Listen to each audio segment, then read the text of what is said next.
Stephen Jay Gould era catedrático de zoología de la Universidad de Harvard y un especialista en la teoría de la evolución, además de uno de los científicos más influyentes de su generación, considerado por muchos como un segundo Darwin por su versión de la teoría de la evolución de las especies, que completaba la de aquel. En julio de 1982, con 40 años, descubrió que padecía mesotelioma peritoneal, un cáncer grave, muy poco común, atribuido al contacto con el asbesto. Una vez recuperado de su operación, Gould preguntó a su oncóloga, ¿cuáles son los mejores artículos técnicos sobre el mesotelioma? Y si bien ella había sido muy sincera hasta ese momento, en esta ocasión le contestó que en la literatura médica al respecto no hay nada que realmente merezca la pena. Pero intentar que un erudito del calibre de Gould no meta las narices en los textos referentes a un tema que le afecta directamente es algo así como recomendarle castidad al Homo sapiens, el más sexy de todos los primates, como escribiría después el propio Gould. Nada más salir del hospital se fue directamente a la biblioteca de medicina del campus y se sentó en una mesa con una montaña de las últimas publicaciones médicas. Una hora después, horrorizado, entendió por qué su médico le había dado aquella respuesta tan vaga. Los estudios científicos no dejaban lugar a dudas. El mesotelioma era incurable y la media de supervivencia tras el diagnóstico era de 8 meses. El pánico se apoderó de él, como un animal que de pronto se ve en las garras de un depredador. Se quedó anonadado, paralizado tanto física como mentalmente, y le costó unos buenos 15 minutos recuperarse. Su formación académica acabó imponiéndose y lo salvó de caer en la desesperación.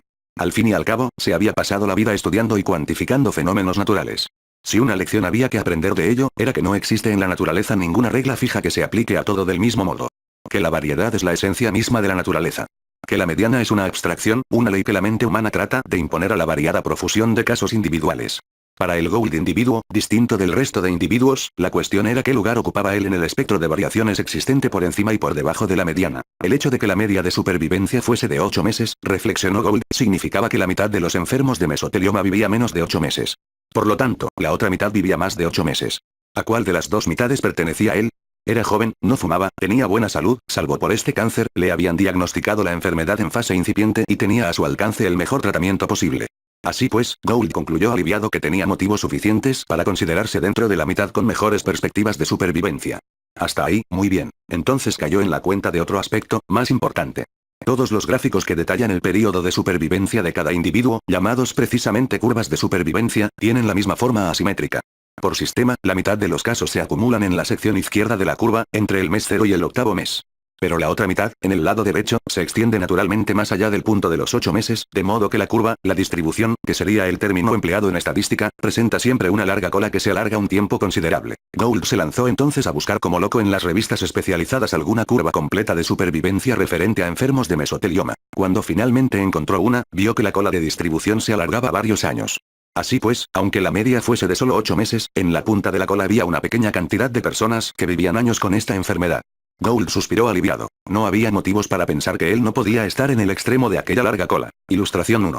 Curva de supervivencia en casos de mesotelioma, vista por Gould. Animado por estos descubrimientos, su mente de biólogo lo llevó a una tercera constatación tan importante como las dos anteriores. La curva de supervivencia que tenía delante se refería a personas que habían sido tratadas entre 10 y 20 años antes, es decir, pacientes que se habían beneficiado de los tratamientos disponibles en aquel entonces, bajo las condiciones de una época en que la investigación aún no estaba tan avanzada.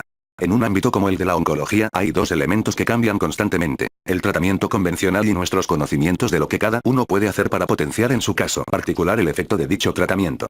Si las circunstancias cambian, la curva de supervivencia cambia también.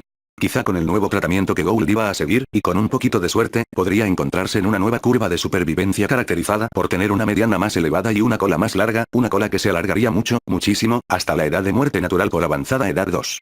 Stephen Jay Gould moriría 20 años después a causa de otra enfermedad.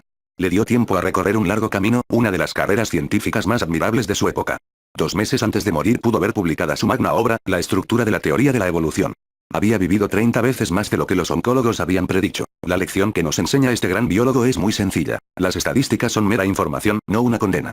Cuando se tiene cáncer y se quiere luchar contra la fatalidad, el objetivo es cerciorarse de que se está en la larga cola de la curva. Nadie puede predecir el curso exacto que seguirá un cáncer. El profesor David Spiegel, de la Universidad de Stanford, lleva 30 años organizando grupos de apoyo psicológico para mujeres con metástasis de cáncer de mama.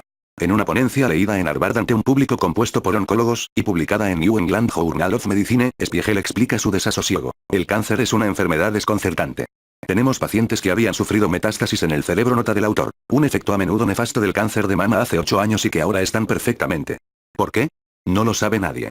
Uno de los mayores misterios de la quimioterapia es que a veces podemos hacer desaparecer un tumor, pero apenas conseguimos un efecto en el tiempo de supervivencia.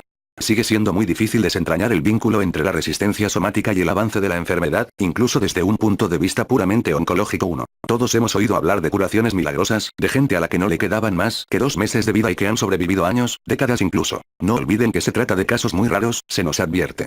O se nos dice que tal vez no sean casos de cáncer, que lo más probable es que el diagnóstico estuviese equivocado. En los años 80, para aclarar la cuestión, 2 investigadores de la Universidad Erasmus de Rotterdam se dedicaron a examinar sistemáticamente los casos de remisión espontánea del cáncer cuyo diagnóstico no podía ponerse en duda. Para su gran sorpresa, en 18 meses de investigación en su pequeña región de Holanda, contaron 7 casos tan indiscutibles como imposibles de explicar. 2. Queda claro que este tipo de casos es mucho más habitual de lo que se cree. Existen programas, como el que organiza el Commonwealth Center de California, gracias a los cuales los pacientes aprenden a hacerse cargo de su cáncer, a desarrollar la armonía entre su cuerpo y su pasado, a hallar sosiego mental a través del yoga y la meditación, a escoger alimentos que combaten el cáncer y a evitar los que facilitan su desarrollo. Sus historiales médicos demuestran que estas personas viven entre 2 y 3 veces más que el paciente medio de su mismo tipo de cáncer y en su misma fase de desarrollo. 3. Un amigo oncólogo de la Universidad de Pittsburgh, al que le hablé de estas cifras, objetó: esos no son pacientes comunes y corrientes. Son personas que han tenido una formación mejor, que están más motivadas y que gozan de mejor salud. El que vivan más tiempo no demuestra nada. Estaba en un error. Por mucho que estos resultados no encajen con los cánones de las típicas pruebas doble ciego con muestras escogidas al azar, sí demuestran que se puede hacer algo. De hecho, aquellas personas que más se informan sobre la enfermedad que padecen, que cuidan de su cuerpo y de su mente y que reciben lo que necesitan para mejorar su salud, pueden movilizar las funciones vitales que tiene nuestro organismo para luchar contra el cáncer. Desde entonces se han obtenido más pruebas en este sentido, gracias al trabajo del Dr. Dean Ornish, catedrático de medicina de la Universidad de California en San Francisco y uno de los más firmes defensores de la medicina integradora.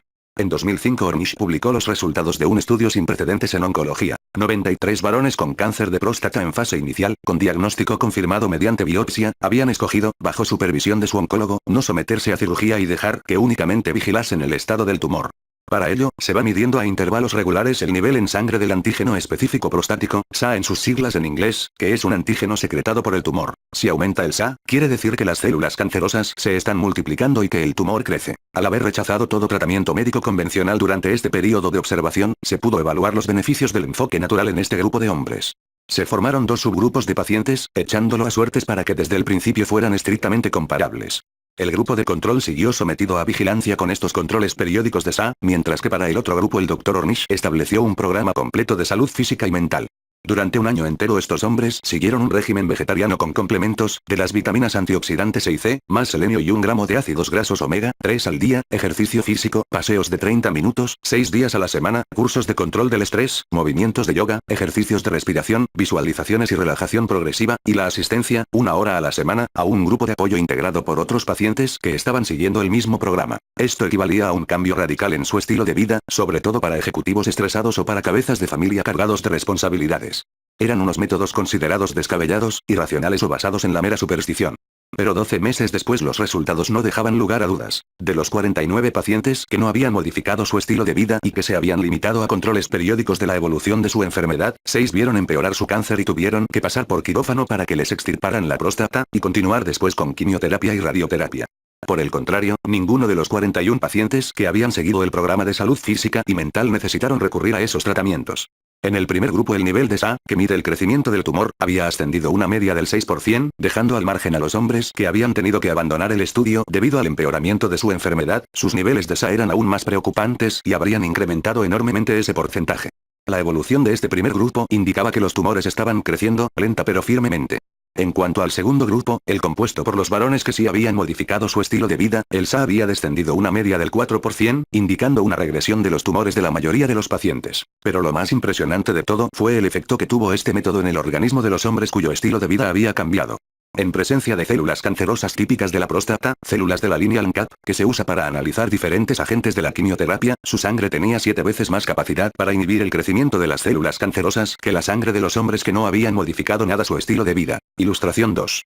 La sangre de los hombres que siguen el programa del Dr. Ornish detiene el desarrollo de las células del cáncer de próstata 7 veces más que la sangre de los hombres que no han modificado nada su estilo de vida. La mejor prueba de la relación entre los cambios en el estilo de vida y la detención del crecimiento de las células del cáncer es que cuanto más diligentemente hubiesen aplicado estos hombres los consejos del Dr. Ornish a su vida diaria, más activa era su sangre en su lucha contra las células del cáncer. Sorprendente.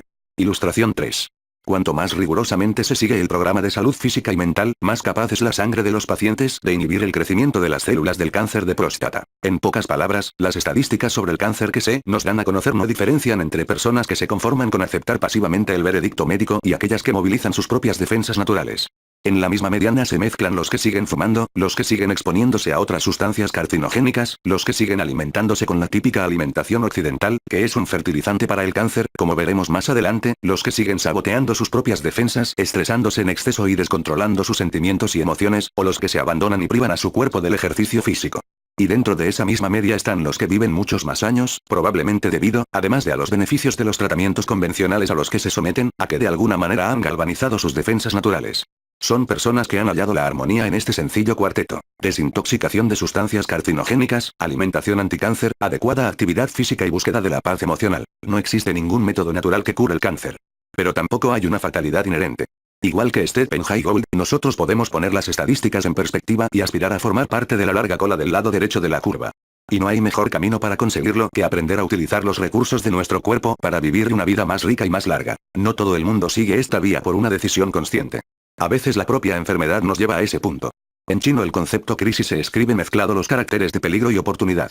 El cáncer representa una amenaza tal, que nos ciega y nos cuesta mucho captar que posee también un potencial creador. En muchos sentidos mi enfermedad cambió mi vida para mejor, de una manera que jamás habría imaginado cuando estaba convencido de que había caído sobre mí una condena. Todo empezó poco después de conocer el diagnóstico,